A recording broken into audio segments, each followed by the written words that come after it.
Great. Okay. Question. Yeah. You said that structs and classes are pretty much the same thing. The only difference being who owns it or who has access to it. Kind of. It's more like how it's. I don't want to say structured, but yeah, how it's structured. They're both objects, meaning that they can both be manipulated and both be kind of toggled with and messed with, the same way that a structure can.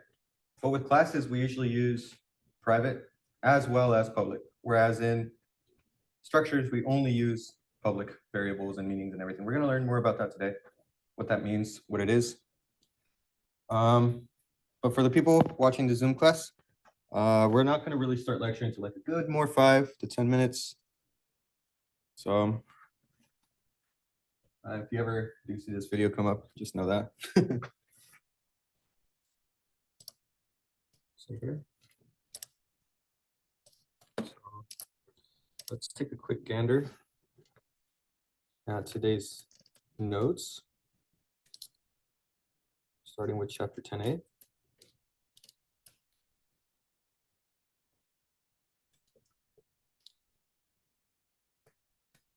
And just sit tight, yeah.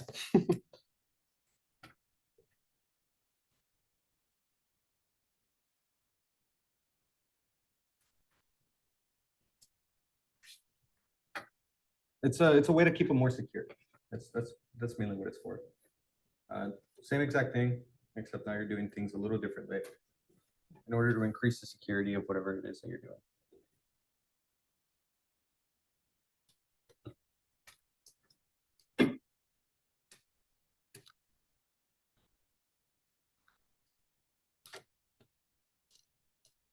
So I think what I'm going to do, how do you guys like sounding? How does it sound for us to kind of just code everything from scratch and kind of build our way up that way? Is that okay with you? Yeah. Okay. So look, we're gonna build today. I think I'm thinking today we're gonna build 2 classes. One for the a person class, the same way that we kind of have been practicing with structures. Is that that's what we've been doing, right? Just using structures for the person's name, their age, social security, whatever it is that we're using. We're going to rebuild that, but now we're doing classes. And then finally, we're going to get into what Professor Jones here has for us. All of that. And we're basically going to recreate it. Explain throughout what it is you need to do, what it's for, things like that.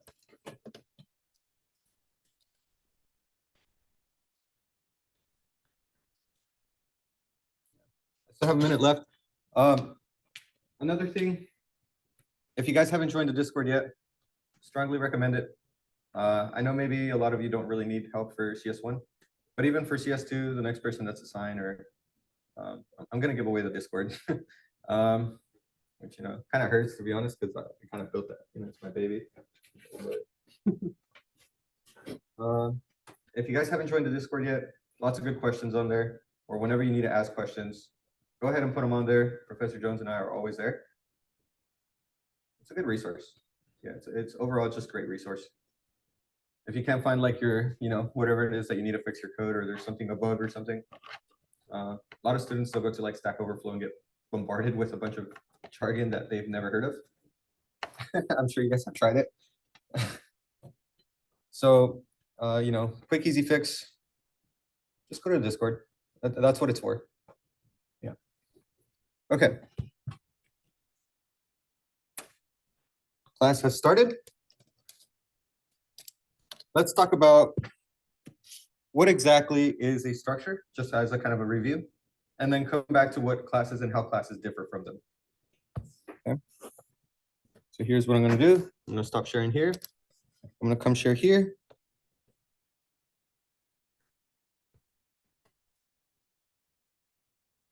And kind of draw a visual so that you guys can be able to see what exactly I'm talking about right here. So let's come over here. So a structure, as you guys have known, is kind of like an object. When we create a structure, what we're doing really is kind of building something up like a blueprint, and just kind of making something or making copies of the same blueprint and just kind of manipulating small little things. So for example, in a video game, you have Mario, for example, inside of like, Super Mario Bros. You have Mario, you have Peach, you have Yoshi, you have all of these other characters. And basically, they all contain the same kind of general idea, general outlook of how it is. They both have eyes.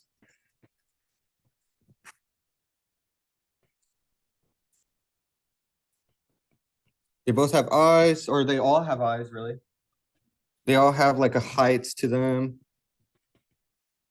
Maybe you have Peach who's a girl and Mario who's a boy, so sometimes you have like a gender. I don't know what Yoshi is. Somebody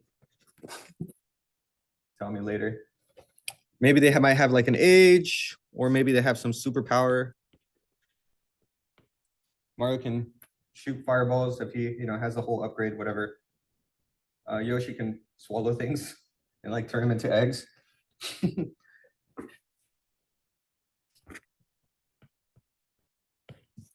But each one of these characters all have these similar things. So for example, now that we have this sort of blueprint, we can kind of start creating Mario. And he has like brown eyes. And maybe he's 25, he's a male, he's like, I don't know, 4'11", I don't know. And then you also have Luigi, whose eyes I think are green. And then you also have all of these other characters, Princess Peach, Yoshi, and each of them have their own height, their own gender, their own age, their own superpower, their own colored eyes, all of these other things. Each of them, you can kind of build a different structure, and it kind of looks similar to the way you code it. They're all very, very similar. So let's see here.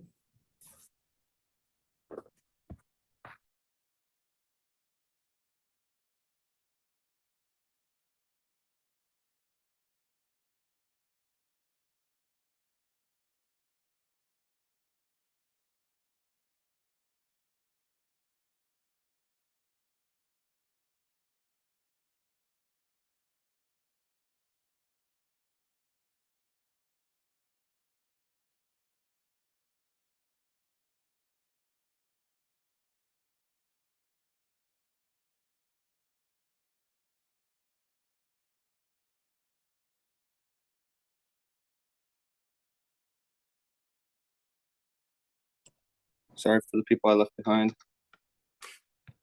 I didn't realize that sharing or stop sharing would have also stopped this. So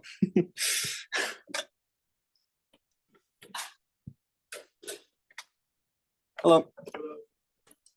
Let's see here. So that might look something like we have a struct. The name is, let's see if I'm even talking here. There it is. Hello? Yep. The structure might look something like, what should we name this blueprint? What do we call this blueprint? We're creating Super Mario characters, so maybe we should call the blueprint, the structure, character maker, something, right? We can call it person, we can call it character maker. Let's call it person. We've been pretty consistent with person. And inside of here, each of them have different eye colors. So you might call it eye or eye color. Eye color, each of them have like a, special power. Each of them have something like, let's see. What's wrong with this? I think it's just being done. Eye color, it has a bunch of other stuff. And you can start kind of creating different people from it. You can have your constructor be something like this, person, and let's call it eye color. Have you guys worked with constructors? I can pass right over it as well. Yep. Yeah. Yeah, absolutely. Sorry. Was that much better? Gotcha. So we have person. This person has an eye color, whatever. We have a string. We'll call it color just for now, color arg. And we also have a power. So we'll call it string power arg. And if we were to make this implementation, it would look something like this. Implement it right here. Obviously, we have to scope resolution it. Anybody know why we have to scope resolution it? Why do we scope it? Why do we even have to scope it? We have this person, scope resolution, the two dots. So the reason we have to do that is because this person, kind of similarly to a function, whenever we do a function, we have to get the prototype and then the implementation right below it. But in this case, person right here could be just a regular function, or it could belong, this function could belong to a different class or a different structure, right? But if it belongs to a different structure, how do we differentiate it from it being either persons or some other structure who's a different name? Well, what we can do is something called scope resolution. And this basically says, hey, this person constructor comes from this person structure. And that's kind of a way for the computer to kind of identify and know where exactly it is that this structure or this constructor is coming from. Does that make sense? So whenever you're getting anything, any methods, any constructors, anything, always remember to have the scope resolution. And now here we can start saying eye color is going to be whatever we decide to have as a color. In this case, we call it color arg. And we can say power is whatever we decided to have as a power arg. And now, and instead of saying, let's create this right here.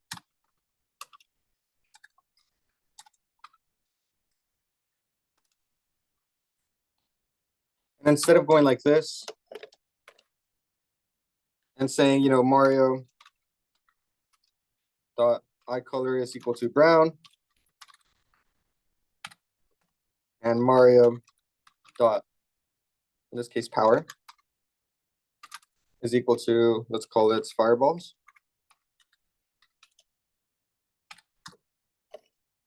And instead of having to do that, we can do all of that in one single line right from the beginning. What does Mario have? Well, his color args are brown. And what is his power? His power is fireballs.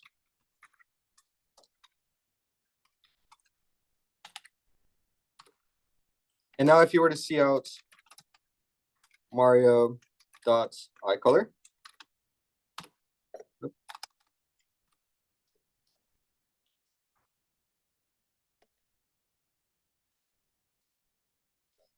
see what we have here.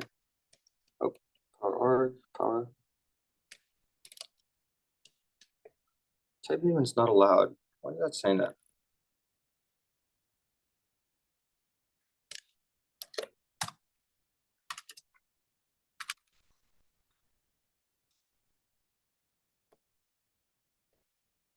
This makes sense, but before it wasn't working. String, let's go eye color. String power. Okay. IDE, I guess. Yeah, now it's running just fine. And you'll notice that it says brown. And all we had to do that is from one single thing. So very, very powerful concept. We can use constructors to basically build everything for us in a single line of code. Really cool. None of this should be kind of all of us should be kind of a review to us by now if we've done structures, if we've done the homework. If not, please come to the SI. We'll help you out. How does this kind of differ from, let's see here. How does this kind of differ from a class? What is the difference? Why do we care? What does it matter? Well, inside of a class, there are things called private variables and public variables. Whereas in a structure, everything that we're doing is a strictly public everything. We have a variable called eye color, which is in the public, and we have something called power, which is also in the public. But for a person, a class person, notice the syntax where it differs from structure to class. We have private variables and we have public variables. I know this is new stuff. You might be asking, why do we even need this? What's wrong with structures? Why can't we use it? It's the same thing, right? Kind of. But suppose that you are working with a team, and many of you guys will. I think the majority of you people, well, you guys are all CS majors, or at least will use programming later on in the future as an engineer, maybe as a mathematician later on. But many of these things, many of the times that you'll be coding or whatever, you'll be actually doing it with groups, not just by yourself. It won't just be a one-person project. It will be with many people. And sometimes you do not want those people messing with your code. If they mess with your code and they're using your things and everything, and you have no idea about it, by the time you start running your code, you will be completely lost. You'll be like, what the heck, why didn't it work? And then you'll realize, oh, it's because so-and-so decided to mess with my code and kind of jumbled and messed up with everything. So a way that we kind of go around that is using private variables. And this kind of says, hey, this variable only belongs to me and I can only access it through what's called an accessor method.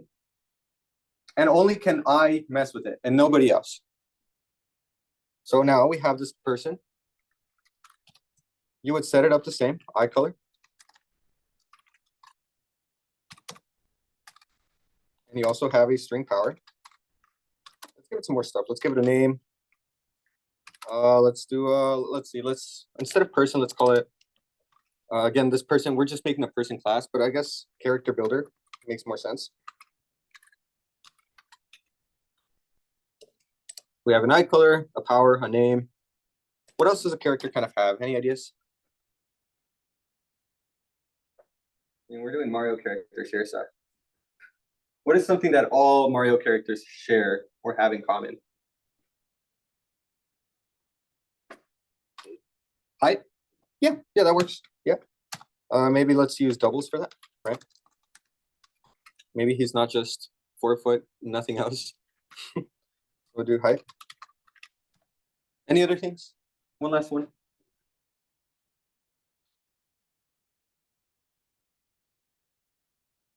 No? Okay. Okay, so we have eye color, power, we have the name, we have the height. Let's build our constructor how we normally would.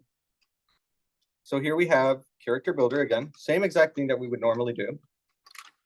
And here we can start off with the name arg. Let's do string name arg. So far, all of this should be kind of familiar. It's kind of the exact same with the difference that we now have private variables. Name arg, we have string power arg. We have eye color, string eye color.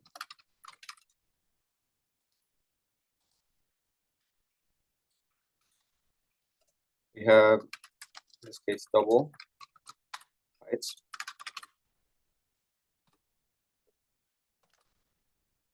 And now let's actually take a look to see what would happen if we tried to do the same exact thing that we would with a structure, but now with a class.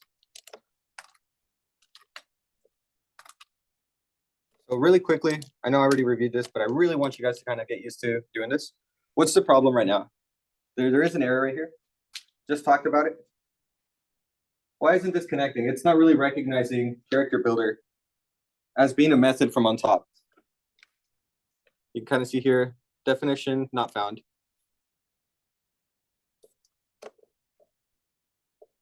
Why is it not connecting? Scope resolution, guys, come on. Scope resolution. We have to scope it every single time or else it won't know that, hey, this whole character thingy belongs to this structure or this class. Otherwise, it won't connect. So we have to scope it every single time. We have to scope it. So let's save ourselves some time here. Do that there. And let's see what happens when I say name is equal to, in this case, name arg. Oh, I guess that would work right there, but let's see here. Power is equal to power arg. Eye color is equal to, let's call this one eye color arg. And hide arg, I forgot that one as well.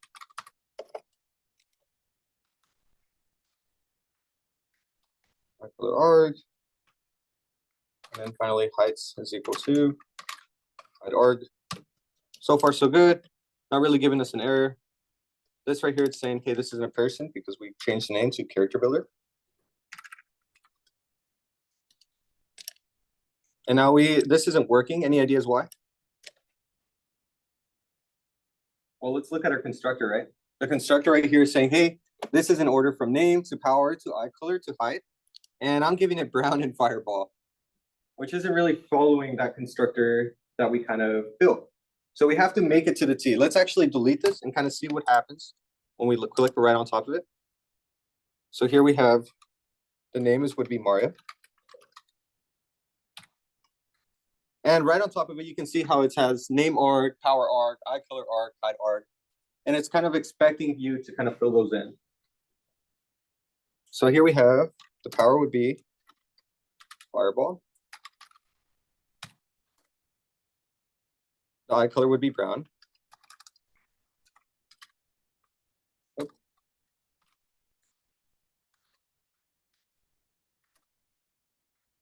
And the height. How tall is Mario? Any ideas? Like 5 foot. He's not really that tall. I mean, if I had to like put him up to like 5'6". Okay, we'll just say like 5.6. This won't work because it's not a double, so we have to say 5.6 like that. And there you go. Here's where things get complicated. Here's where actually you need to pay attention to this, because I guarantee you, if you just think, hey, structure is the same thing as classes, it's a little different. Let's run this, see what happens. And immediately it tells us, hey, there's something wrong with your code. Member character builder, eye color, declared at line 15 is inaccessible. We can't access it. We can't change it. We can't do anything to it. Why? Well, because it's a private. People can't mess with that. That's exactly what it was intended to do. Now the person that you're working with can't go into your whole, character and start changing things and moving things around. That's great. But now how do we move it? How do we kind of access those things? How do we change it? Introducing accessor methods. Accessor methods are basically exactly what they sound like. They're methods, but they allow us to kind of change and manipulate all of our private variables that we have right here. In C++, we use a technique called get-set methods, where a set method might set the actual private variable. We have eye color, power, name, all under string, and we also have heights under double. And so if we want to set those things, we would say, hey, set all of these things under the set method, and then you can actually access them afterwards.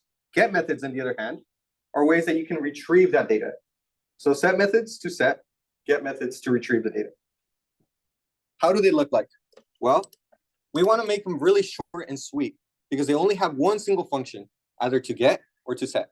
Very, very simple. Do not confuse these. I guarantee you, if you just practice it, it'll stick, trust me. So for example, one is going to be the set method.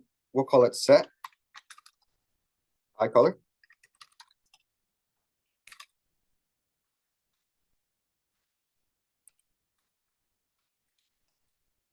And because we're setting, it's going to take something inside of that method or function. And in this case, it's going to be a string. And we'll just call it arg for argument. On the other hand, we also have get methods, which, do you guys remember what it is? What does it do? What does a get method do? Just said it right now.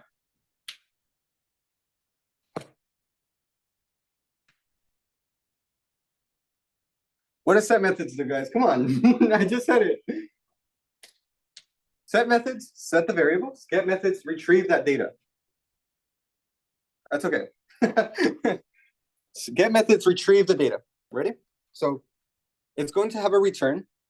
And in this case, what are we returning? We're returning back the eye color because that's what we have it. What type of variable is the eye color? What type of data type is it? String. Yes, thank you. String. Exactly. So because it's a string, it's going to have to return back a string. And we're going to say get eye color. And because the whole purpose of this thing is to just get us back our variable, to be able to retrieve the data from the variable.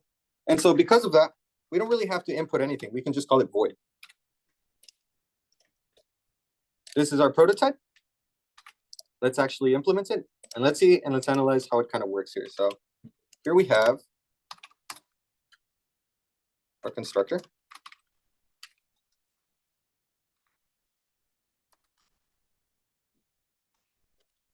Right next to it, we're going to call these Remember what they're called? Accessor methods.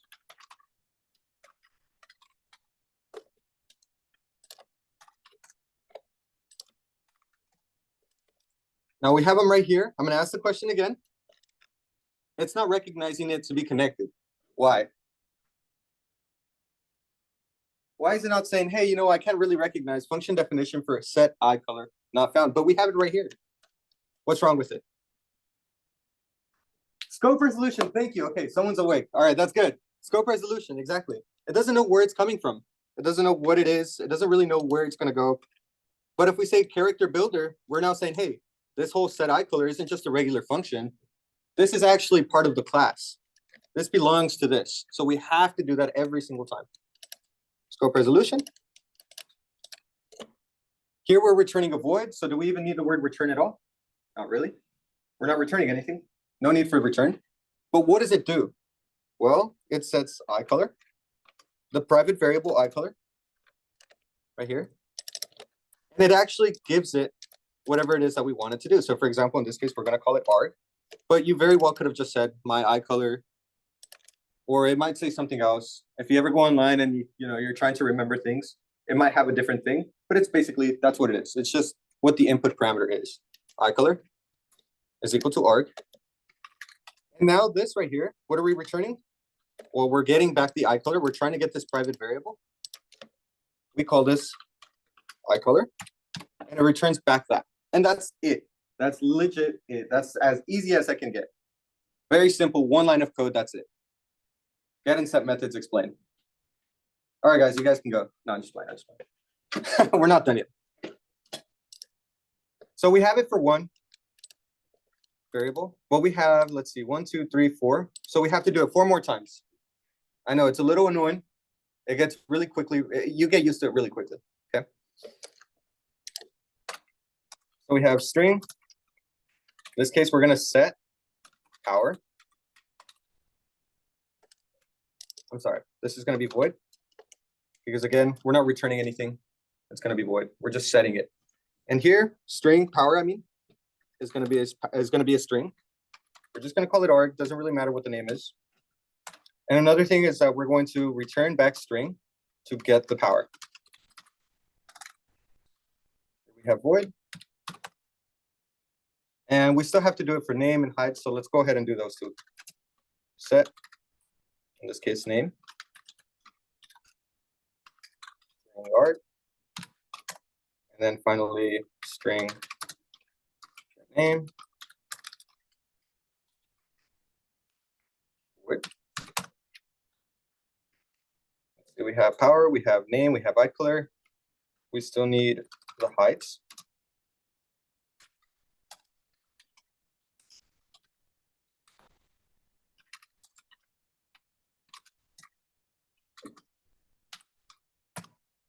And we also have a gets method for that.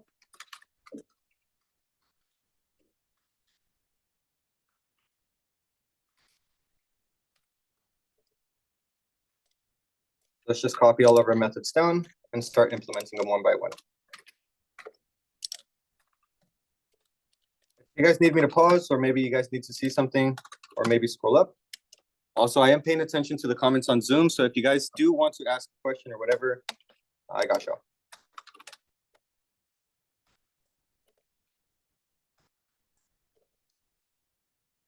Set power, it's in the name. What are we doing? Yes, thank you. All right, we're setting power. So we're setting power equal to whatever it is that we want to. In this case, we called it arg. Get power, what does it do? Gets the power. Yes, sir. It returns back power. And it's basically rinse and repeat. Set name. What are we doing? Setting the name. Yep. Here, get name, returning it. So we're returning back the name. Set height. You can kind of see where this is going. If you haven't figured it out, you might be asleep. Height equals arg. And then what is get height returning? height. Yeah, it's in the name. Yeah, so it's returning heights. Now we have a bunch of different errors. I'm gonna ask you guys again, why? Scope resolution, yes, I'm gonna be asking that a lot, okay? I'm gonna be asking a lot of questions, so I'm glad you guys are staying awake here.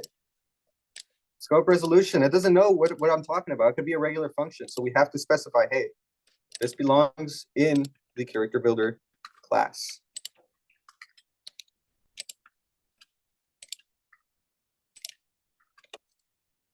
All right, great. Now, we've already created this character. We called him Mario.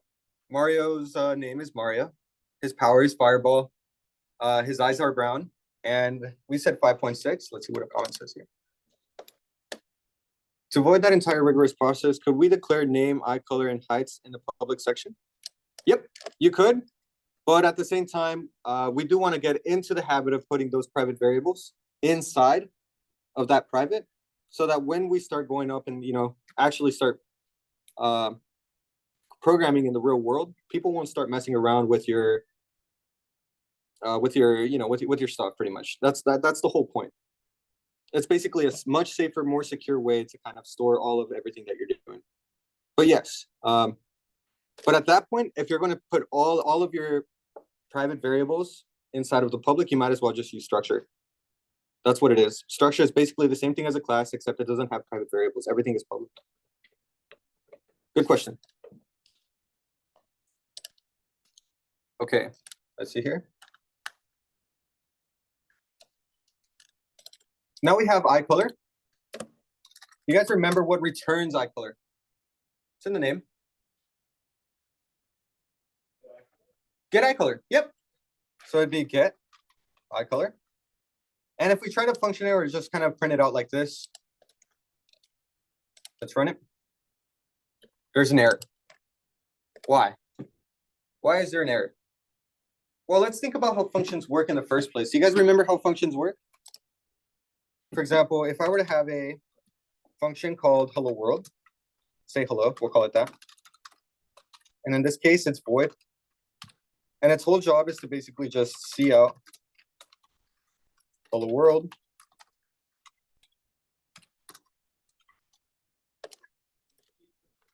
Yes, thank you. Exactly. If I just say hello world like this, the function will not work because we need those input, we still need those parentheses to kind of say, hey, there's nothing coming into those input arguments. This will not work like this. We can't say hello world like this. But we could if we did something like this. Now it will actually print out what's inside of here. So the same thing is happening to eye color. It's basically just a function.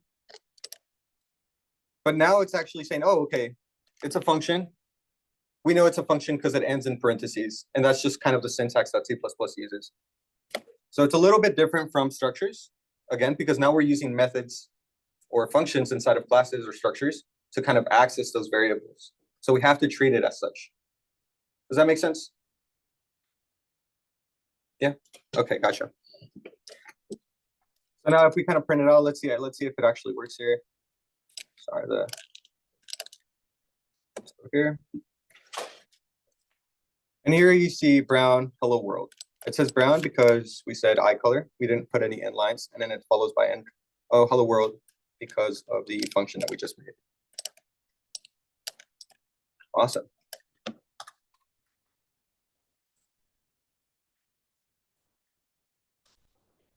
Okay, so that's a kind of a easy introduction to what classes are. Not too crazy difficult. They're the exact same thing.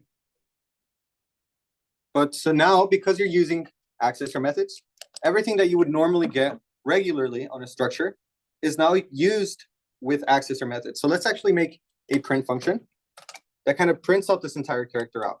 His eye color, his power, his name, his height, or hers, or it's, I don't know. Let's see. It could be Yoshi, for all we know. So here we say, let's make a void print. And any idea why we have it as void and not as returning a string or something like that? Well, let's think about what a print function does, right? when we do prints, we're outing something. That's all this whole function is going to do. You notice here how we have this hey hello world, and it's like this. We didn't have to say return or out.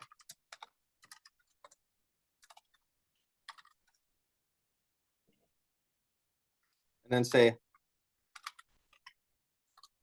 hello like this. This cout is already inside of here. We don't have to do the whole, return string. And we're kind of following the same sort of notation or connotation right here in prints. So let's copy this and implement it down below. And this kind of differs in the way that from regular accessor methods, these are just kind of regular methods that we're kind of constructing on our way. So we'll call this other methods or utility methods, other methods. And we'll put all of those under here.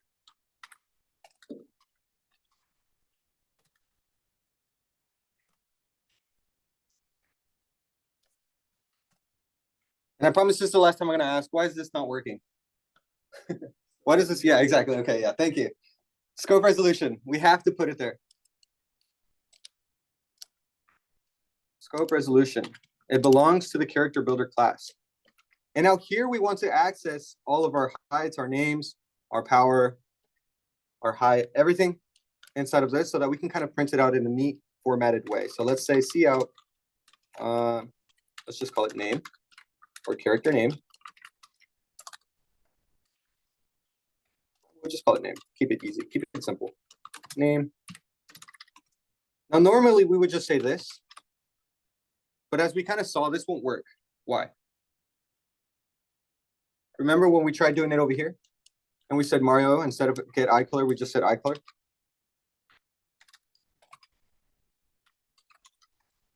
Well, it's a private variable, right? So we can't access it unless we use those accessor methods. So we have to kind of keep that same kind of throughout the entire code of line. So we're kind of using this now throughout. So instead of name, we will say get name. And again, don't forget those parentheses. And maybe let's put a line between them and line. Cout. We have name. What else do we have? Power, right? So what are we getting here? How do we get it? Do we just say power like this? Can we do that? Not really, right? We just kind of discovered, hey, this isn't a private, so we can't access it unless we use those accessor methods.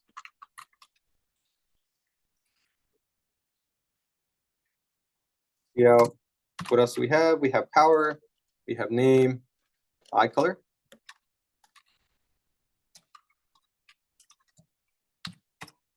And again, are we setting eye color?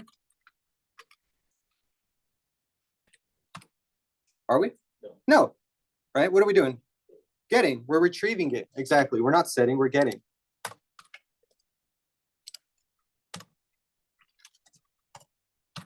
And then finally, we have our heights, short king, And here we have a line. Let's put another end line right here before it meshes all together.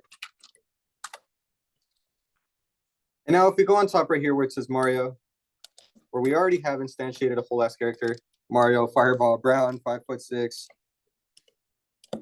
We should be able to get this thing called print. Again, don't forget those parentheses. And we have a problem. What's wrong? Cout, yes, thank you. All right, cout. The cout will not work because it's already printing something. It's already couting something. So we're not really returning anything. So let's go ahead and click this local Windows debugger. And there you go. You have Mario's power is a fireball. His eye color is brown and his height is 5'6".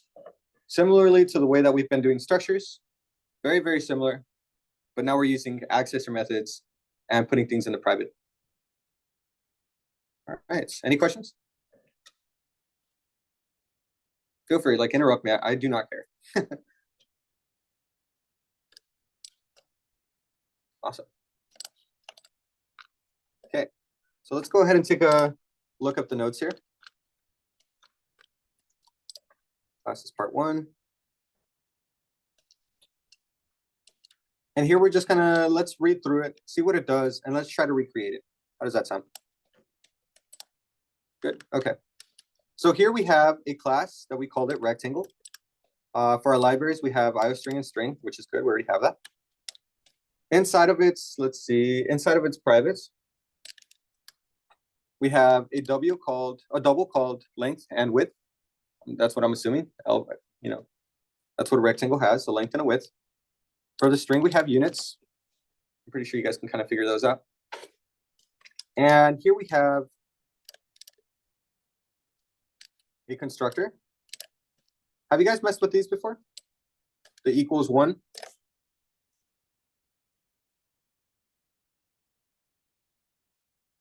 I'm gonna take that as a no based on your guys' reaction. So these right here are called default settings. So for example, let's build Mario, but this time let's pretend that we don't know his eye color. We don't know what his name is. We don't know anything. We just know that he exists and that's it. You automatically set it to something so that Yep. it doesn't break it. Yes, sir. Yep, that's exactly right. Default settings. That's what it does. So here we have string equals. If nothing is inputted, we'll just say no name. Again, you can put whatever you feel like. You can call him Joe. For the power, let's say his power is he's talentedless, I guess. I don't know. No talent, no power, I mean. No power. His eye color is no color, or let's just say gray. He's lifeless. And his height, he's a mere 0.1. Standing strong. This doesn't work because it's a double. And now if we go over here and we take all of this off right here, basically saying, hey, we have nothing. Let's take that off as well. Character Mario, we've created a character called Mario. And we just say, hey, let's print it out. You'll see that the name is no name, the power is no power, the eye color is gray, and the height is just 0.1. Pretty cool. It's just a default. It's like you guys have played games, right? You ever open a video game and then like you have to like customize your character, but the character's already has like a custom settings, like it already has the default settings on. So it's like the very plain jacket, the very plain pants, the very plain shoes, the most basic armor. You don't have to change the color. It's just like as soon as you open it, that's all it is. That's your defaults. And that's kind of what you're doing here. Just setting up the defaults in case nobody else decides to change them or just leave them as it is. So like now if you just want to, if the only thing you know now is like his name, you can say Mario. In this case, we're getting or setting. We're trying to set his name. So what are we using? Yep, set name. And then what do we do? Well, let's say function, and it's expecting, in this case, a string. You can see there. So most likely what you're doing is setting name to whatever the name is inside of that. So here you would say Mario. And let's just print it to see what happens. Here we have name is Mario, but check this out. The defaults are still there. His power is no power, his eye color is gray, and his height is 0.1. So everything stayed the same except his name. We can also do that with, now let's actually just build a manual here while we're at it. Mario, he has, let's do set eye color. In this case, they are brown. Mario dot set height. He's like 5'1".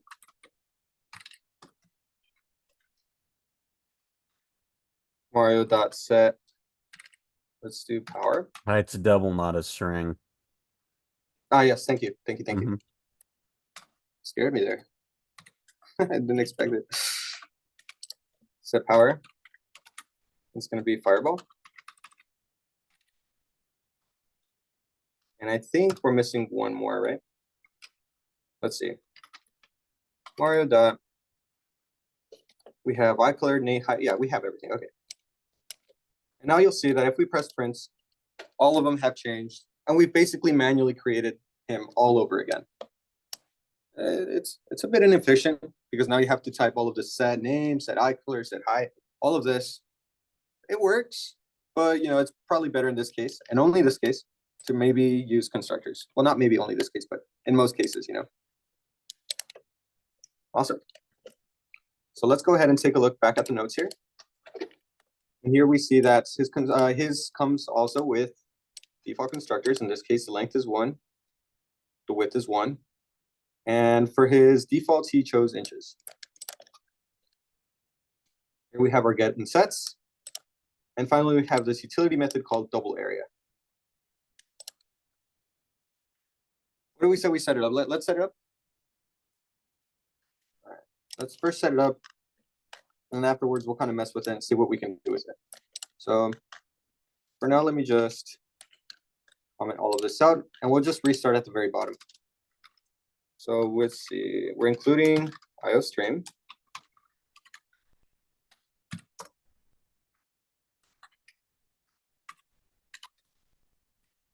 String.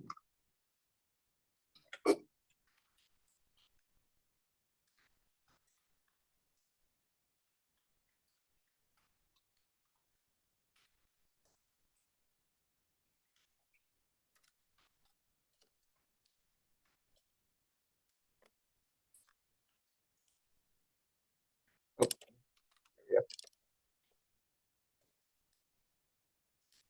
Kind of weird. Let's just test it out for now, see if it works.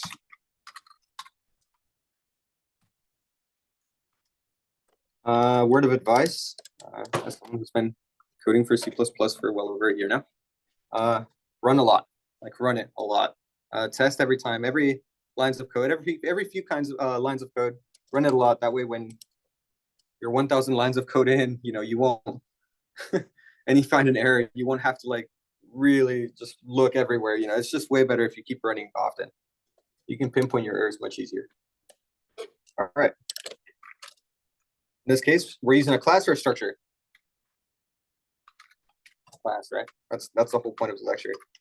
We're doing a class called rectangle. Inside of our private, we have length and width. I know Professor Jones had L and W, but we're good programmers. Sorry, Professor. We want to use good names, good, easy understanding. We could probably actually understand L and W, but we want to be very descriptive with our variables so that the person who's going to be working with them understands what they do. Okay. And then we are missing the units. So let's put string units. Our public. Let's make our constructor. And here, let's do, what should we do first? Length, units, width. What are you guys thinking? Probably start off with length and width, right? And then units. Makes sense to me. In this case, it's taken in a string length and width, and then followed by units. Yep.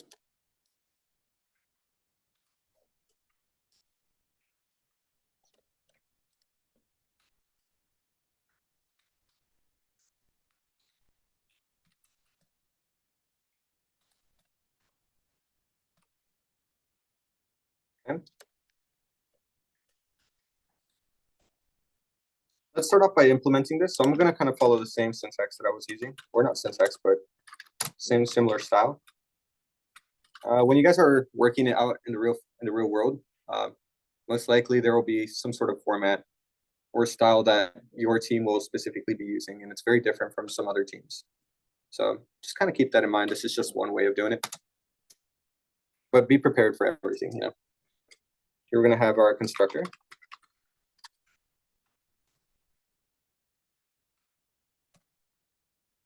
In this case, let's just copy and paste this.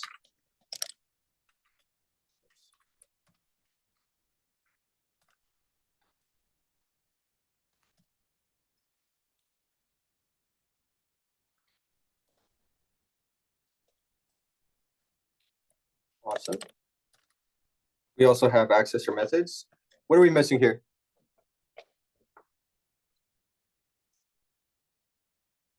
I know you know it. You're just forgetting the name, but I'll give you credit. Scope resolution. Yeah, I know. I already said that. I wasn't going to say it again, but why not? Let's see here. Let's do our get and set methods. So here we're going to do. Let's do our get. Void. Well, let's see. If we're using get, are we returning something or are we setting something? Right. We're probably returning something, right? We're getting back the variable, hence the name get. Right. So our get is probably going to return back, in this case, a string or a double. Let's start off with our doubles. Let's call it get length.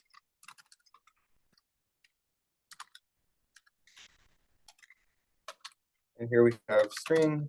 Oh, what is up with me in string? Okay. In this case, it's going to be void.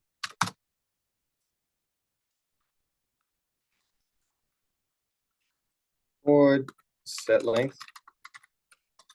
In this case, we're using double. We can call it arg. It doesn't really matter. We could have said arg length. We could have said blah, blah, blah. It doesn't really matter. It's just a variable name. It does the same thing, but probably make it something that makes sense. You know, argument for arg. We have another double. We're going to get the width. Void. You can also leave it empty. So if you ever see that on the notes, just know it's the same thing. Void and empty, same thing. You can't really leave it empty here, but for the input parameters, you can. Let's see here. Get width. Here we are setting, so we're just going to say void set width. Another double. All right. And then finally, we have our units. So this is going to return back a string.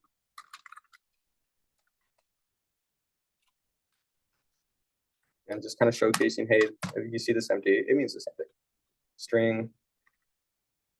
And here we are returning back a void. Set units.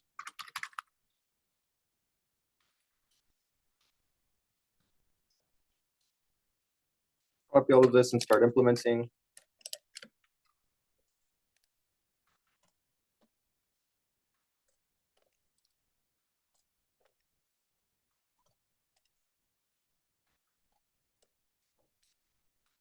I saw this cool thing the other day while I was like looking something up, and this person was using VS Code, which is different from Visual Studios. You can have a lot more extensions. Visual Studios is mainly for C++ applications. VS Code is more like all around, all over the place. But he downloaded a extension that kind of made it so that if he does it once to one of these, he can kind of do them to all of them. So if anybody knows about that, please let me know. That's pretty cool. I don't know the name of the extension. How's it going, bro? What is it, Professor Juan now? Yes, sir. Jefecito. Jefecito. Jefecito. Oh, okay, I like that. Let's do in this case, we're returning back the length. We're going to say length is equal to arg. And again, I purposely made it so that in this case, before we had set the length above and then get the length below, the order does not matter. They both do the same thing. Similar to the way functions are. The real thing that does matter is how the main function is actually structured. But if you switch these around, it doesn't really matter, as long as it makes sense. Here we are returning.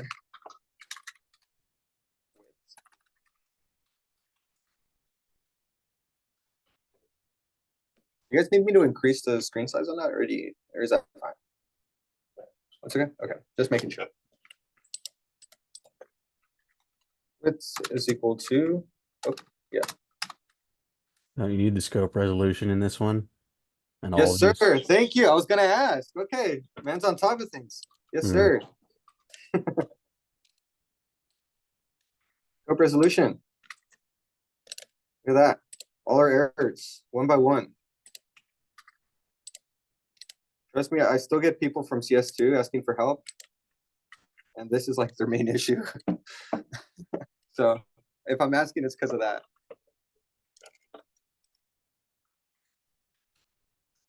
Return, in this case, units. It happens to all of us. Alright. Units, in this case, are. There you go.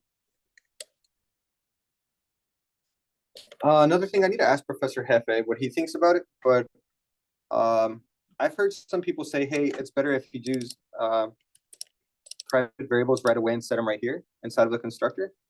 But I'm gonna follow Hefe's kind of way of doing things and use also the set methods. So here we have set length. We're gonna call it length. Maybe not length, let's do arg. That way we can actually differentiate from the actual private variables. You know, we don't want to make it too confusing. Here we have units arg.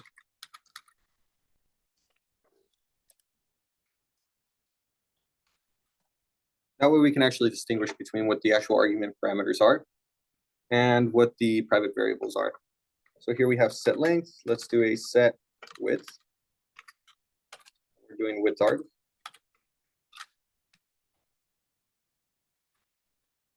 Sets, in this case, we're doing set units. Here we have units arg.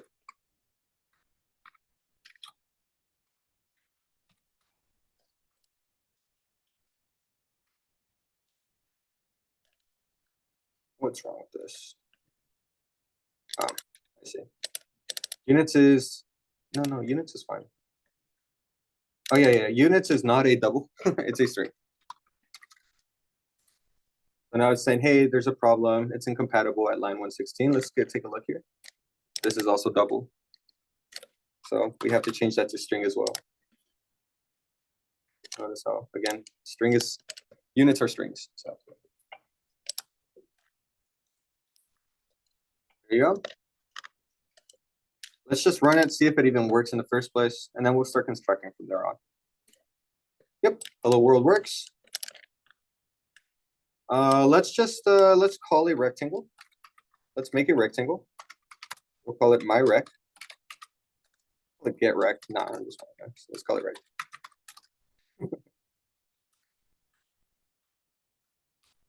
And see how it's just to see if it works here. Just to see if you're paying attention. Why doesn't this work? It worked last time with Mario. Why doesn't it work here? We don't have any defaults. No defaults, right? So because we don't have any defaults, this has no idea what to do. It's like, okay, what do I do? No default constructor exists for the class rectangle. This is a really, really common problem that you'll probably still see in CS2 when people start asking for help and stuff. It's a default constructor. Awesome. So let's set this length to, I think he used 1. The width as well. Let's set it to 1. Just make like a, a square. And the units, let's set them equal to inches. The same exact way that he's kind of done it. And now that we have this, you'll notice that my rec is now able to work and this whole code is able to now run. There you go. Now let's actually make it. Let's see. Rectangle has a length, a width, and a unit. So let's make a rectangle. What should the rectangle be? What should the length of the rectangle be in this case? 5? Yeah, okay. We'll do 5. Double, let's make it interesting. Let's do 3.7. And then for units, we'll use meters. Oh yeah. There you go. No errors, still okay. We're still all right. Let's make a quick little print function just to make sure. Let's do print. In this case, all of this is void. Do you guys need a time to kind of just type this out? Am I going too fast or a little too fast? Okay. Yep. Let me know if you want me to scroll down or up. Is that okay?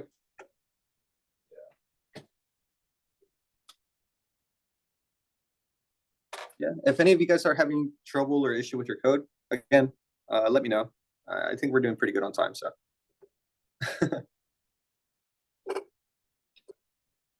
Hopefully by the end of class, we will be able to kind of also discuss having multiple constructors.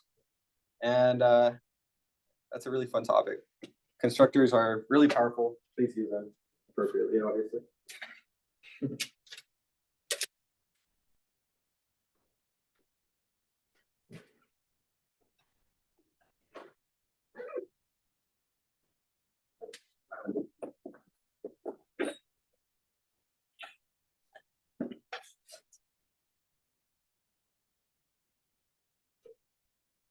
Do you need help like debugging your code or just kind of catching up?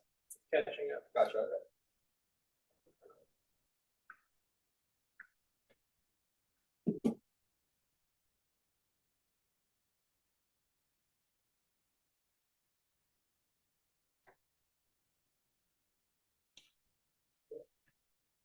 I guess I'll take this time to kind of announce we are having chess tournaments. If you guys didn't know, I'm also the pres for the chess club.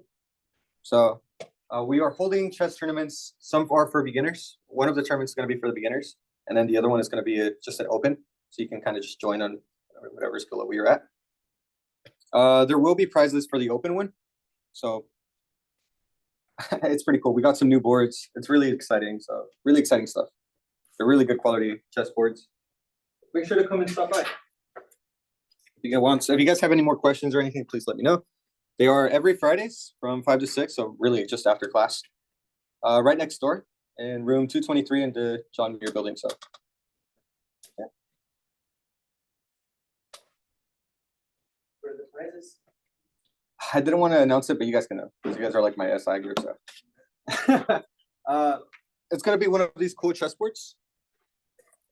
And also a shirt for first place. Second place, you will get, let's see, I believe it's a book, a chess book, and a shirt. And third place will just get a shirt. And also your name will be hanged up on the chess wall of fame. So yeah. It's really cool. So please come by. Please. Please. Could you scroll to the bottom? Yeah, absolutely. Yeah, for sure.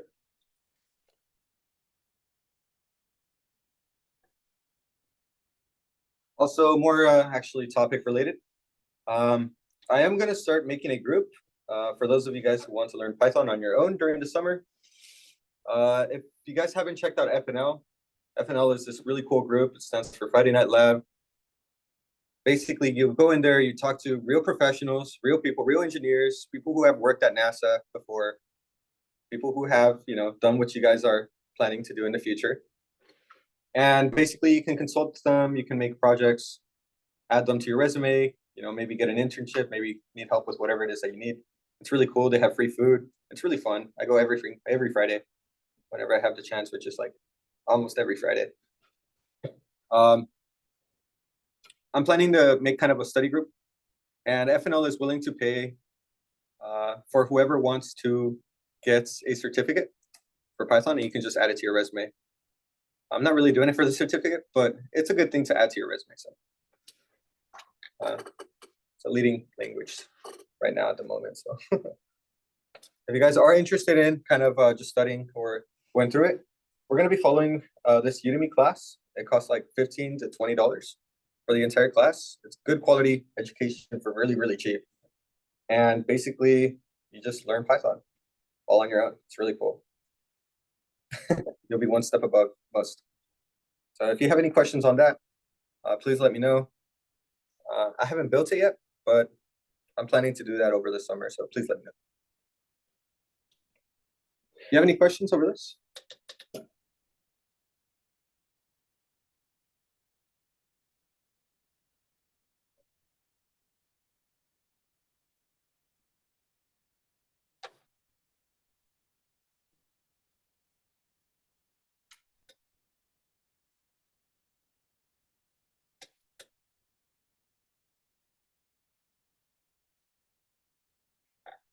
to the main? Yeah. Oh, I'm good now. Thank you. All set? All right, so let's keep going. So let's make a kind of like a similar print function or what we have been doing, you know. So let's call it this. Oh, we'll display in this case. We'll call it display. We'll say display. Display. Oops. Display rectangle properties. Rect properties. It's just a really long name, but it's very descriptive. It's good to have it descriptive. In here, because we're just kind of just showing off what the length and the width and maybe the units are, you know, we'll keep it as such. So we'll say display properties. In this case, it's void on both sides. This is now a utility method. So let's set it underneath utility methods.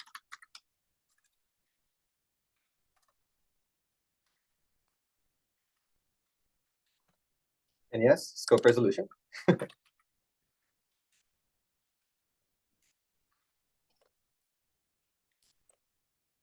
Display rect properties. And we'll say cout. We'll say kind of the same way that we've been doing it. Let's do width. And here we'll set the width as, anybody remember how to do this? How do we access the width? Yeah, that's right.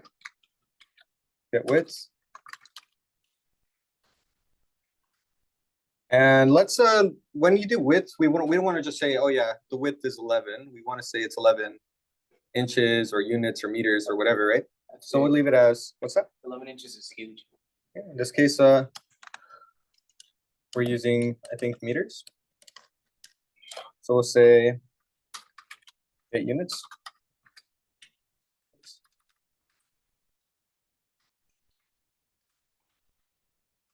Line, cout.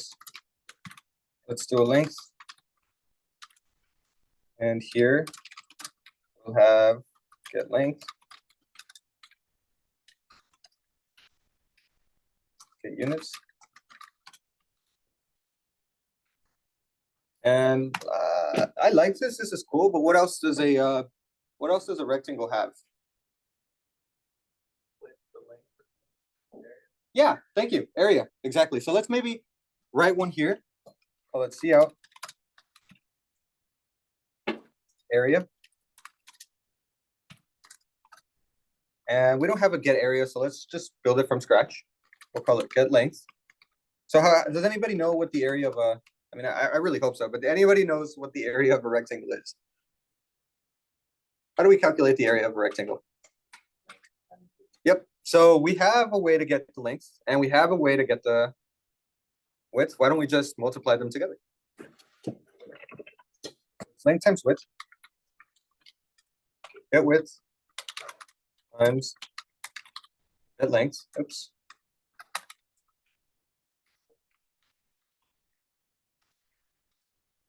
And here we're going to have also the units. Get units. And is the units just 3 meters? Is it the area is 4 meters? That's it? No, it's 4 meters like squared or whatever it is that we're using, right? So we have to say, we could do either squared like that, or I think I'm just going to do something like that. Maybe do something like this. Let's maybe put some space between that too. So like let's do this. Like that. Maybe like that.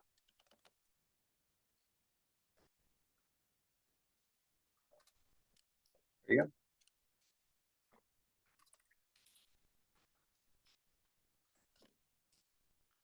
And we already have one up right here. We called it my rec. Well, let's change the name to rec number 1. That way I won't say my rec 1. We'll just call rec 1, rectangle 1. And I could say C out rec one dot, and then say display properties. But what's the problem with this again? The C out. Yeah, exactly. In this case, we're not returning anything. So because we're not returning anything, it doesn't make sense to kind of say C out void, right? This already does everything for us. So we don't even have to say C out. We can just say rec one dot display properties. And if we go ahead and run that, we have building error curves. Okay, so it says non-standard syntax used to create pointer members. So this is line 160. Oh, you guys see the problem there? Yeah, it's a function, you know, you need to use parentheses.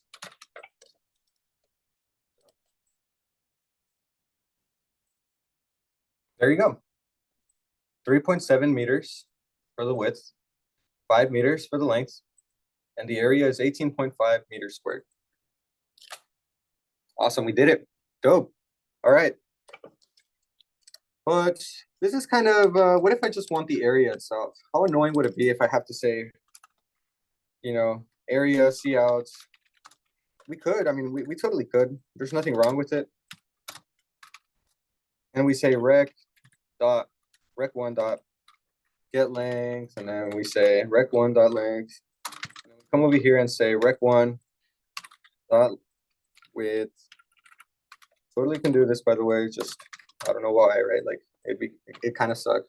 And then we can multiply them together. And imagine having to do this a bunch of different times. How annoying would that be? So why don't, instead of making this and doing it all from scratch, why don't we make a function for it? And instead of having to do all of this, we just make another utility method that kind of does it for us. And we'll call it,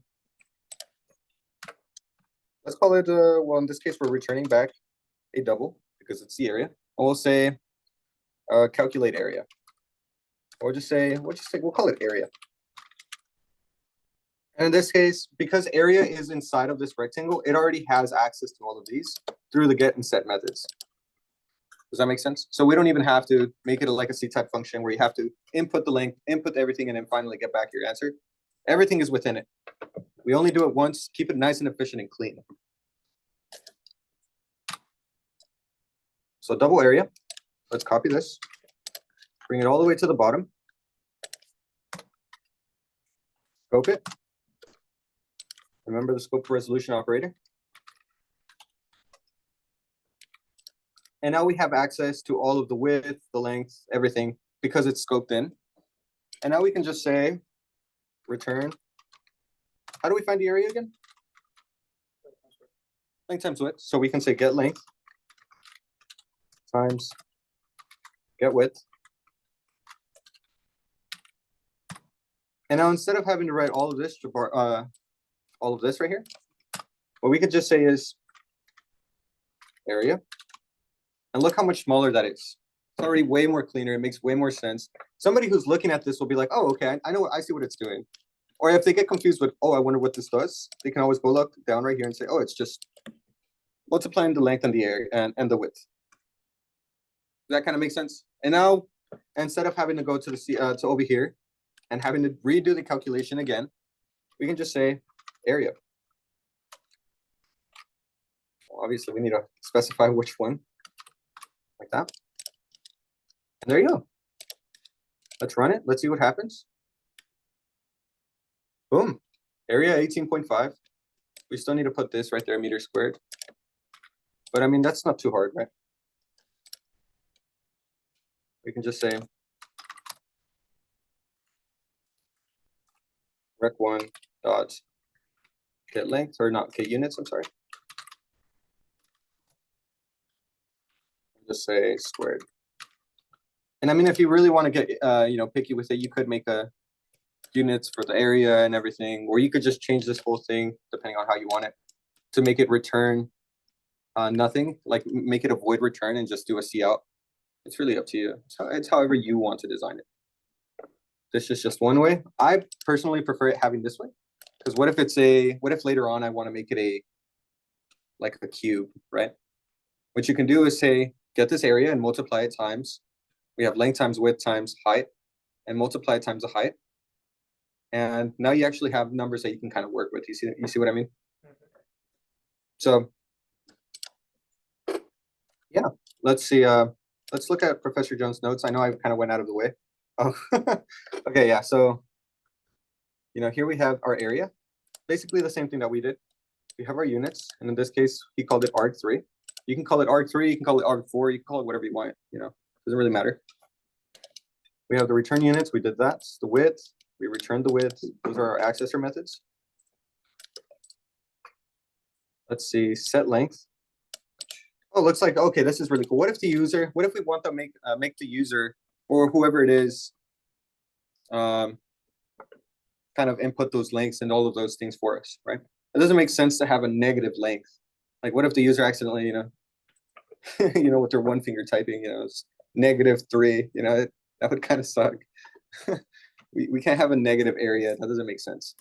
So what we could do is make a conditional if statement and say, hey, if it's less than or equal to 0, then set the length to 1. Don't listen to him, like ignore it. we're defaulting it to this. So this is, again, data validation. Here, for some reason, he said that the get length is equal to return 1. I'm not entirely sure why he did that. Yeah, this does not make sense. Why would we return 1? Oh, it's return L. I see. L for length. Okay, so now we understand why we don't use L or W or things like that. Make it descriptive. If it says L, it could be confusing for a 1. It makes way more sense to set length. But besides that, we kind of nailed it right on the head. All right. Let's do some beta validation and call it a day with this one, part right here. And then we'll move on and see what else we can kind of do with it. So let's do some data validation with our set width. So let's suppose that the user, for whatever reason, decides to put width, the arg, as a negative number or a number less than 0. Let's say if arg equals, let's do if arg is less than or equal to 0, then set that argument equal to just 1. There you go. And now basically after this condition, if this condition is met and arg is set to 1, width will also be set to 1. Because we said width is equal to arg. Kind of makes sense. We're just kind of messing with variables here. And, this is kind of the same rinse and repeat process here. So we can just pretty much do the same thing for length. Just copy it and paste it right here. And we're golden. We're good. And now let's kind of test it out as well. I'll wait for you guys to kind of catch up if you do. Do you need to catch up? Everything good? All set? Okay, never mind. Looks like we're all good. Okay. And instead of putting this right here, let's do it as 0. And let's do the other one as -3. And let's just see if this works.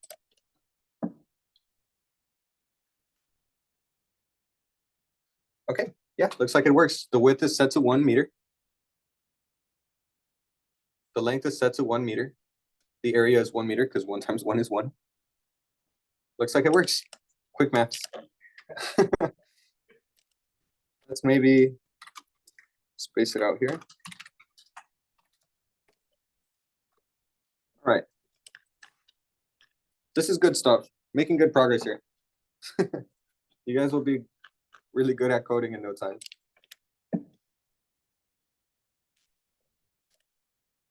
Let me comment this out and see what he has for day 2. I might have to uncomment it depending if he just keeps on working with this. Well, let's go back and kind of review what we've learned today right now. So we've learned the difference between a structure and a class, why we might use a class over a structure or a structure over a class depending on what we're working with.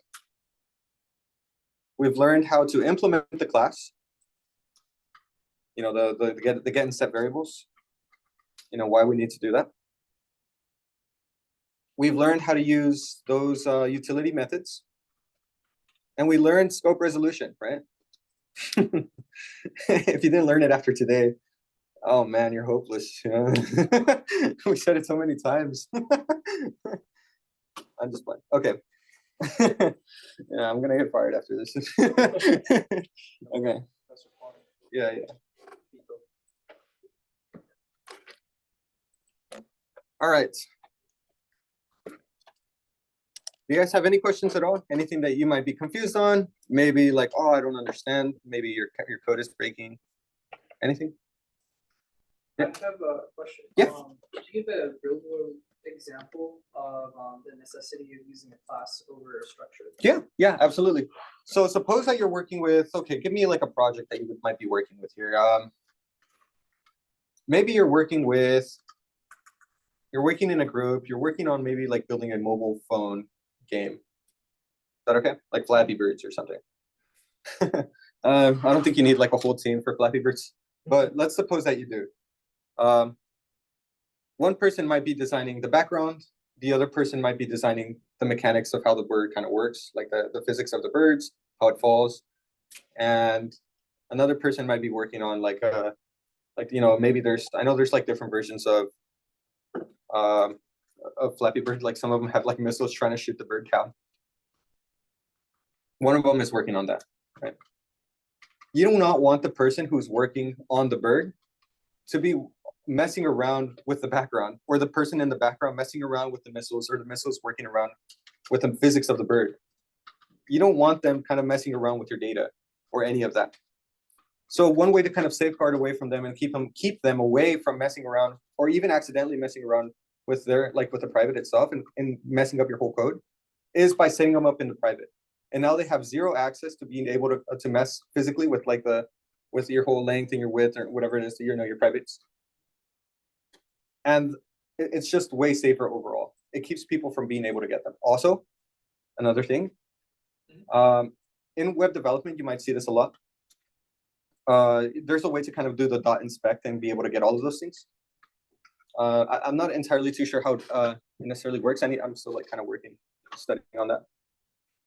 But you do not want random people being able to kind of mess with all of your code and being able to mess with your private variables. That's why they're private, You're not able to kind of mess with those. I don't want my double to suddenly be a char. that could spell trouble.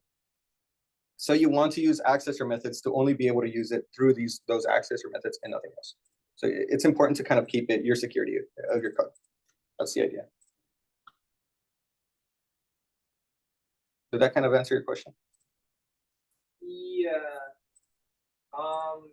So in that case, when it's set to private and public, would they still be able to access the private, but it would have to be like more intentional for them to do so? Exactly, yeah. Oh, okay. All right, that makes sense. Mhm. Thank you. Yeah.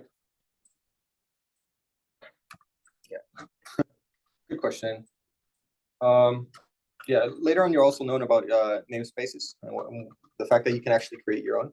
So for example, let's say that I have my side of the project is very similar to your side of the project, and we both use very similar variables.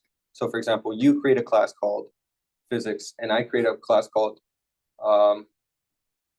graphing or something, right? You might be using the x-axis, and I might be using the x-axis. We both might be using those, and we both might call those variable names the same exact ones. So one way that you can kind of make them secure is using namespaces. And now you have to say, how in the beginning we use namespace std, and you have to, if you don't do that, you have to do std : every single time. So a way to kind of differentiate is using namespaces and saying, hey, this belongs only to my side. And you would say, like, my name is Juan, so I'd say Juan : scoping x.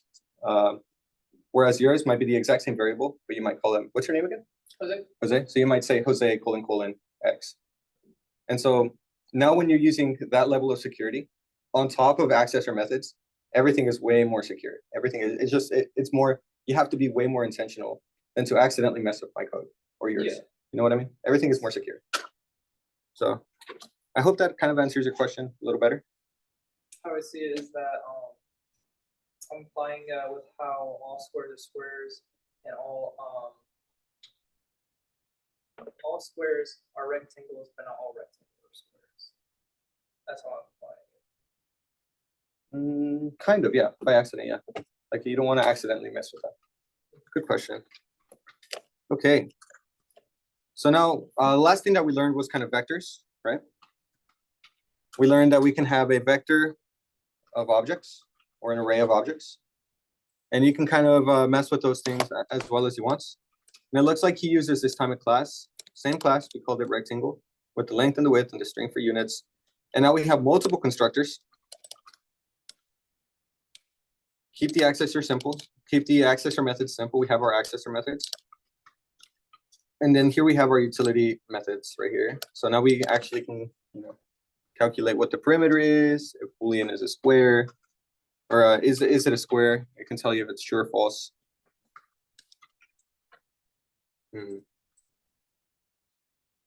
Let's see. Let's make a perimeter one really fast. Let's kind of set this up as it is. And then later we'll start to kind of get more and more into how this vector thing works. Is that okay with you guys? We might not have enough time for it, but at least we'll be, well on, well into it.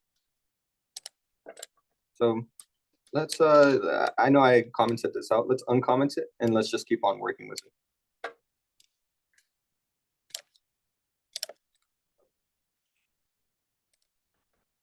There we go. So let's make one called perimeter. Does anybody know how to find the perimeter of a rectangle? Yep, 2 times length plus 2 times width. Yeah, it's a rectangle. It has 2 lengths and 2 widths. So here we're gonna have double. Let's do a perimeter. And all of this is the only thing that it's going to do is just return back the perimeter. Oops. There we go.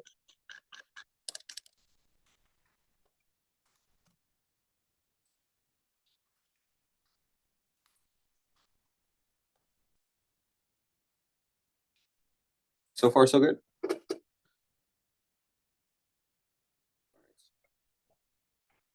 So here we have, we're returning back a double. And we said it was 2 times, in this case, the width.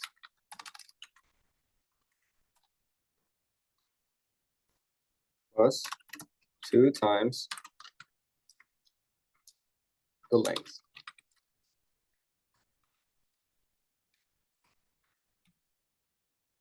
And there you go. 2 times the width, 2 times the length. Pretty simple. Let's see if it actually works here. Let's put it inside of our display properties.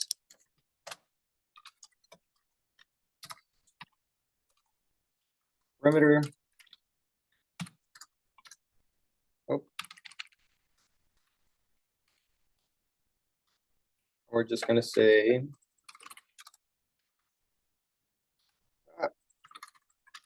perimeter. And does anybody know the units for a perimeter? Yeah, it's just the units. So here we have the perimeter.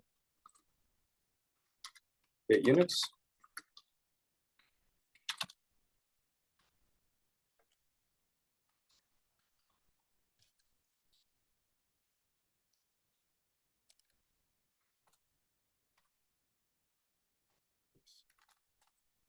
It's over here.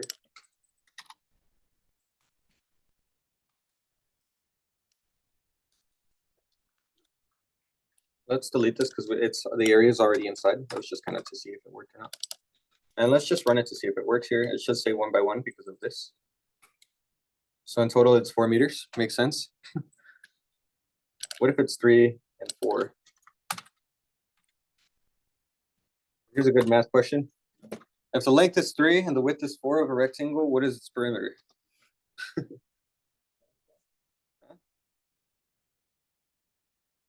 Length is 3, width is 4. Any ideas? 14. Yes, sir. 14. Yep.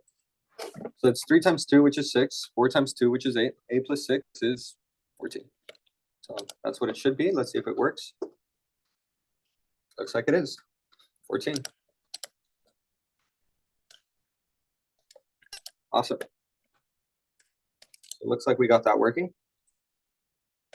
let's talk about having multiple constructors. Why do we need them? What's the point? Well, suppose that I only want one, I only know the length or the width or the units in one of them. You know, and I know nothing else. I only have the length and the width. I don't really know the units. So I want to have a default for the units and nothing else. We can do that. We could just have like, you know, a regular one like this be empty, like the way we did with Mario, and then set it up manually, everything else. But that's kind of inefficient sometimes. So instead, what I'm going to do is just copy this.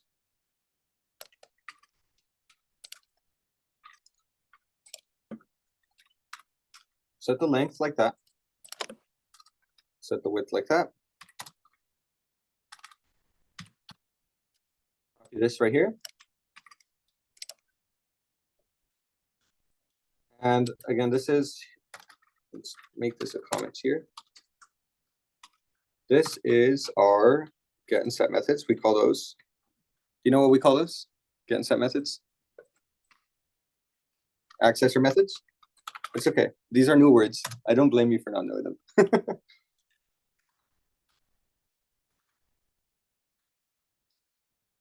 Here's where our constructor is going to be, our new one. And this is just in case we only have the length and just in case we only have the width. Make sense? So what's wrong with this? Well, for one, we haven't scoped it.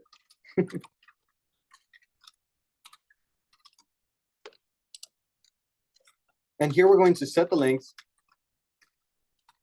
to, in this case, let's change this to arg.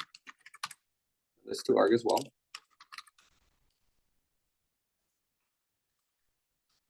Length arg.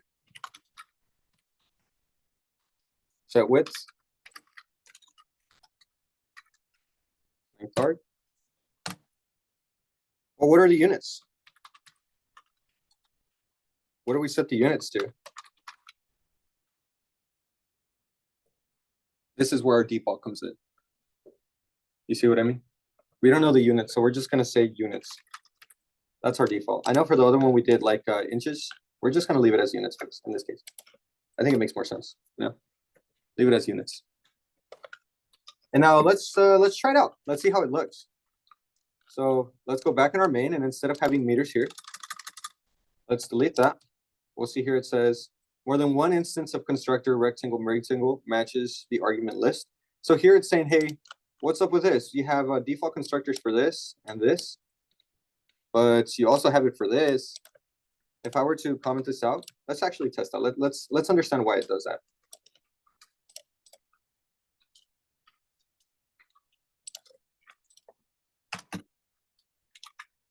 Rectangle, oops.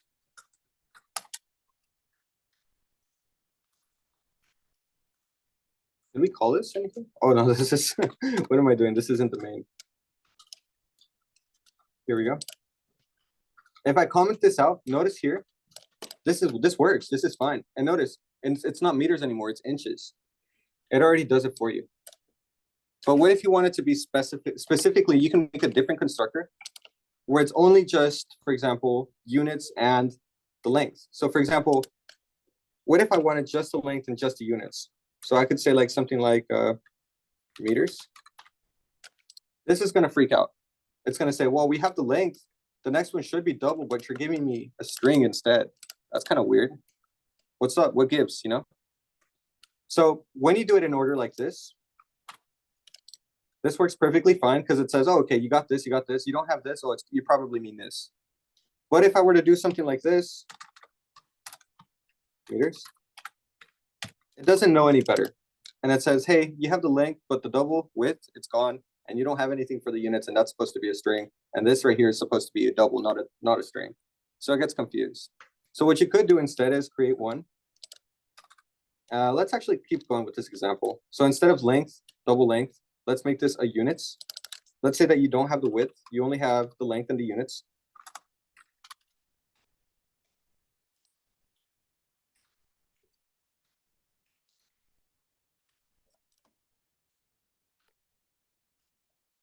Let's uncomment this.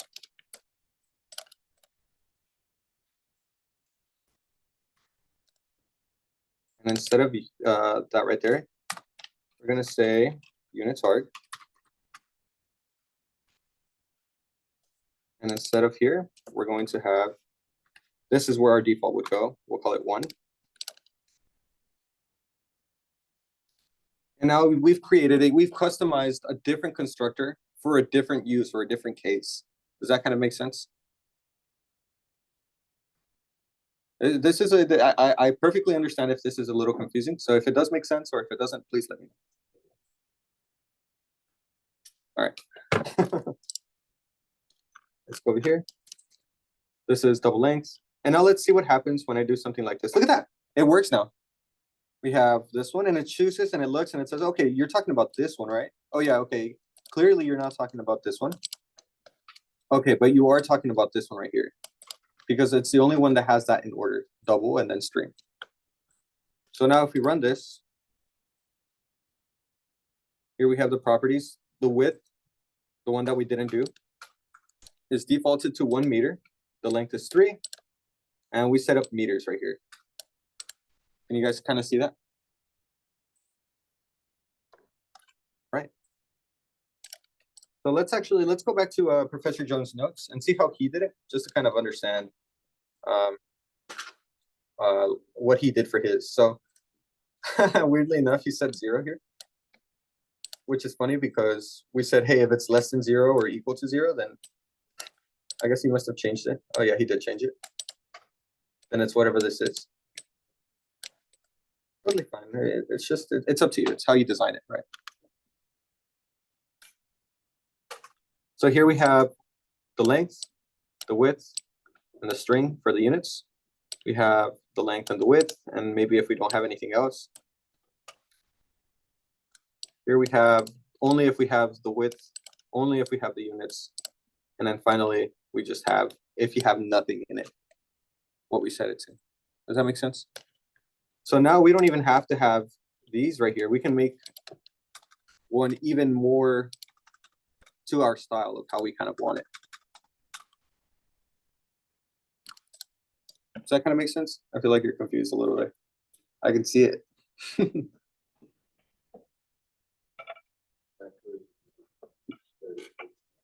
No? Okay, let's take a look.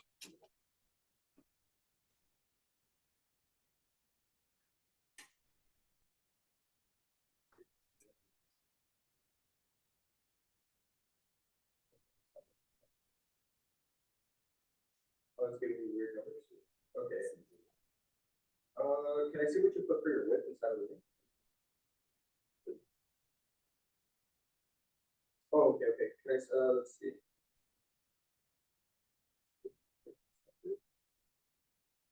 Okay. Good. Okay, but nothing for that. So let's put the other. Okay, okay, I see what you did. So you forgot to set the width and it doesn't know what it's talking about. You see what I mean? Yeah, so let's talk about what just happened. So that was a good question. Good call. It's going to happen again and again. So let's look at what happened here. It's important to set the width because if we don't set the width, the computer does not know what to leave the width as. And one of the constructor calls, or one of the calls that we have inside of our area, is get width times get length. But if we don't put anything for the width, the computer is confused. And so let's actually kind of see what happens. It runs, but it kind of crashes. Or it might give you, in your case, I think it gave you a bunch of real random, like weird numbers. So just please be sure that when you are using these constructors to kind of default things, default it for everything. You know, you have to take into account that you don't have just 1 or 2 privates. In this case, we have 3, you know. Awesome. So let's kind of follow Professor David Jones' method, or kind of his way of kind of doing things here. F8. Yes, sir. Let's see. Why don't we just copy this? Let's be programmers here. Let's copy all of these here. It's okay. I'll go one by one in each of them.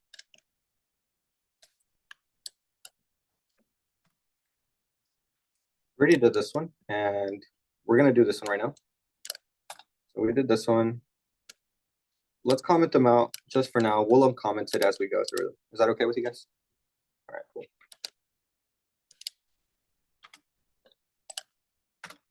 Actually, let me see here.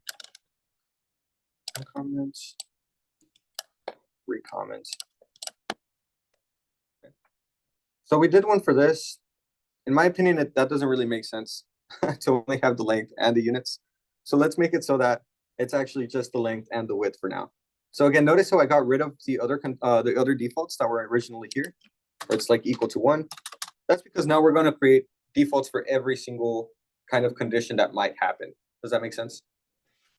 So we don't really need to do that. We're going to do it for every single condition that might happen. Another thing, please keep this in mind. This is an error that even sometimes I forget. When I'm implementing and I do this whole like equals 1, so a lot of the times I'll just copy this part right here and then just post it right below right here. But if I set this equal to 1, now we have, hey Chris, now we have 2 different defaults, both of each calling the same one, and it doesn't know what to choose from. So you have to make sure that this default is not in your implementation. It is only in the prototype. So please keep that in mind. I promise you that mistake will come up again and again. Okay, looks like we have a little bit more time here. So instead of making a length and a width, let's make one for just length in units. Let's make one for, in this case, we're going to do width arg.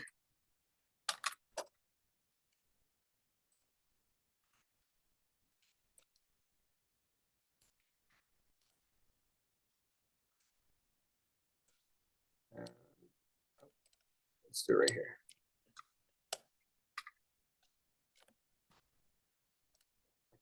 And change this width to width arg, and this units to just units.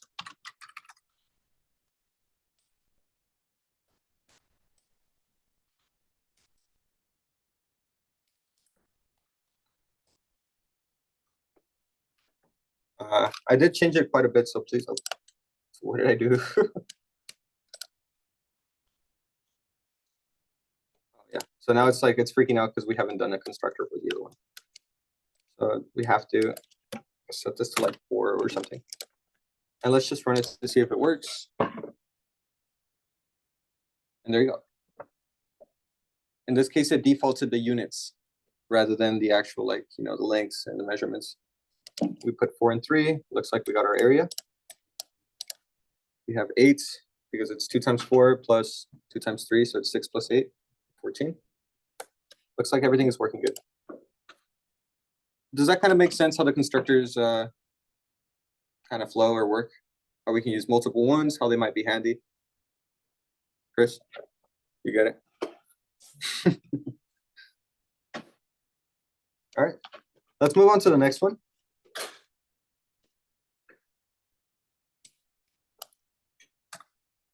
What if we only have the width? Well, if we only have the width, then let's make a constructor, a default constructor for that one. So again, scope resolution.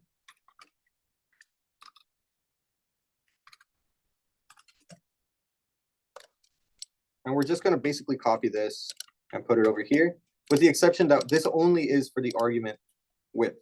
So this needs to change to arg width. And quick question, here's a little bit of, not really trivia, but because it's not trivial. What do we put for length? We don't have any arguments, so what do we put for there?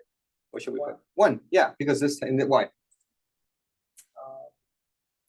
So with the set length, we had it set to where if anything's below. Yeah, below 0. But why put 1 here? Why not put like arg? In this case, L. Because it's set as a double. Yeah, it's a default, right? It's our default. So we're defaulting this immediately to 1. We're saying, hey, if you only give us the width, or if you only give us a single number, default the length to just 1. Width is fine because we gave it to them, but we didn't get anything for units. Notice it's just 1 single parameter. So we're going to default that one to units. Kind of makes sense? Okay. Let's stay consistent with everything. You know, it'd be really weird if we started using argw. Let's instead stay with the length arg, just to kind of stay consistent. We want our code to be nice and readable.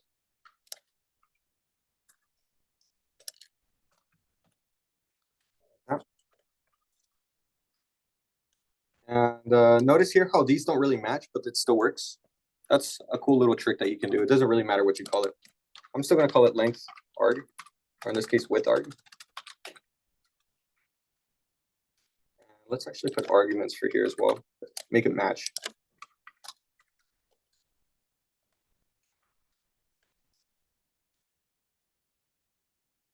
Okay, what if we only have the units? Well, let's make a constructor for that one. If we only have the units, that means what should we default in this case? We only have the units. What is it that we need to default?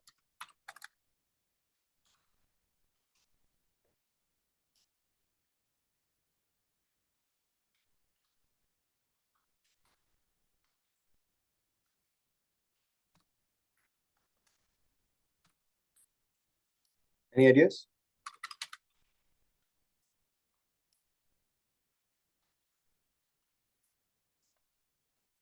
Well, let's think about it, right?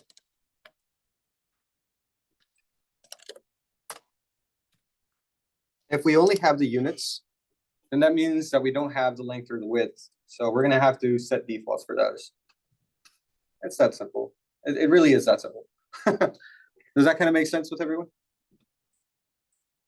We have to default the length and the width. In this case, we're gonna set it equal to 1, and then set length also equal to 1. And now we're good. Okay, last one. What if we have nothing? Like, for example, what if we had this like this? Inside of our main, this is our main. What if we had it just like this? Well, this is a pretty big problem now. Let's pretend this doesn't exist, and we haven't really implemented it, so it actually doesn't exist. We don't have any equal signs anywhere here, so it's not really defaulting to anything. So if I were to press go ahead and go, this is going to start giving me an error. It's saying, hey, no default constructor exists for the class rectangle. There's no defaults. We haven't created anyone. It's completely empty and it doesn't know what to do. If we just do this like this, it'll run. It will run. I can leave that empty just to kind of prove that, hey, this doesn't require anything. But look what it does. Oh, wait, I didn't expect that. Oh, yes. It'll run.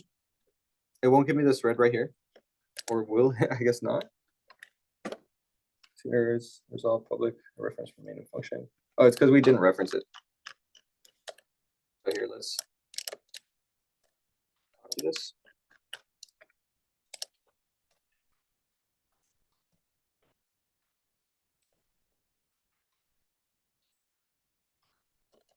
Leave that completely empty. Now we're not setting any defaults still. It will run. You can see it running. But it legit, you can't do anything with it. You can't do anything because it has no defaults. It doesn't know what to put for its units. It doesn't know what to put for its arc length or its arc width. I'm just kidding, length and width. And so if I try to display its properties, check this out. Again, it doesn't have a width. It doesn't have anything. Look at all those weird numbers. It's those weird numbers you were looking at earlier. It doesn't know what to do. It's confused.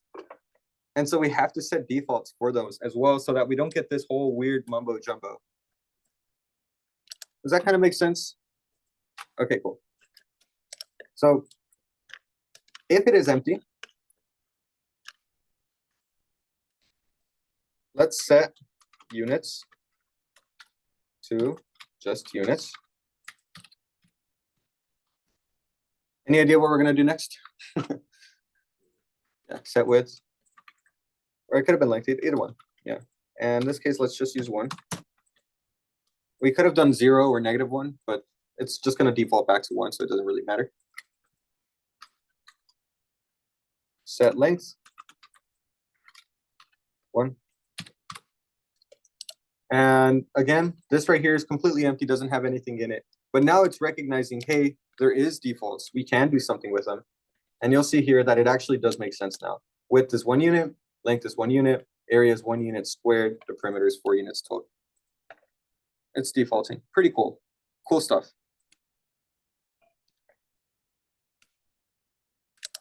All right. It is 4:56, and I think that this is a good place to kind of stop here. If you guys do have any more questions, I'm going to be here for the next couple minutes. So if you guys do need to catch up on your coding, I'll leave this up for the next 4 minutes. I hope you guys kind of enjoyed what I did here. Yeah. To avoid the reader, okay, I saw that. Okay.